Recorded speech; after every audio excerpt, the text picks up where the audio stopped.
What is going on, guys, and welcome back to another example. And in this video we are going to write a program that will get two values, two inputs from the user. Let's call it num1 and num2, and then the program will simply display the maximum between these two values. So simply saying, we are going to ask the user to insert two numbers, and then we are going to read them and store them in two variables, let's say num1 and num2. So for example, if the user said that num1 is going to be 5 and that num2 is going to be 7, our program in such a case should just print the following message: max equals to 7. Is it okay so far? Just printing out the highest number between the two. And basically you cannot do it without using conditions.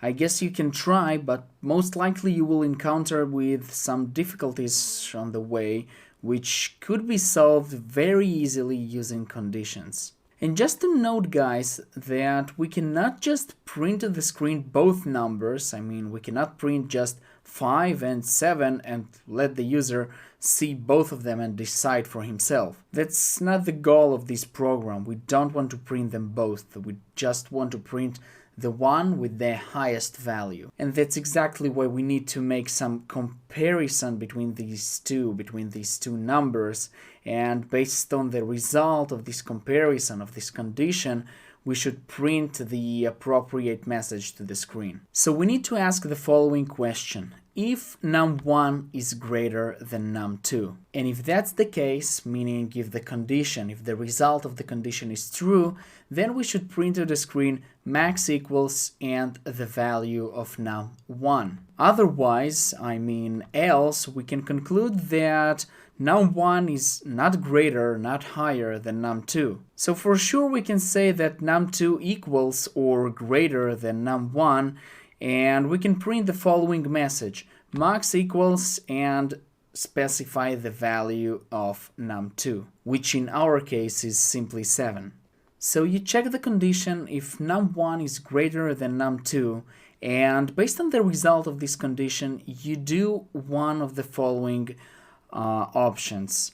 If the result of the condition was true, then you simply print max equals to num1, as you can see on the left side of this branch. And if the result of the condition was not true, which means it was false, because a condition result can only be true or false, it cannot be maybe or I don't know result. And if it was false, then we will have to run another code that is associated with this result and simply print max equals to the value of num2, which you can see on the right side of this branch.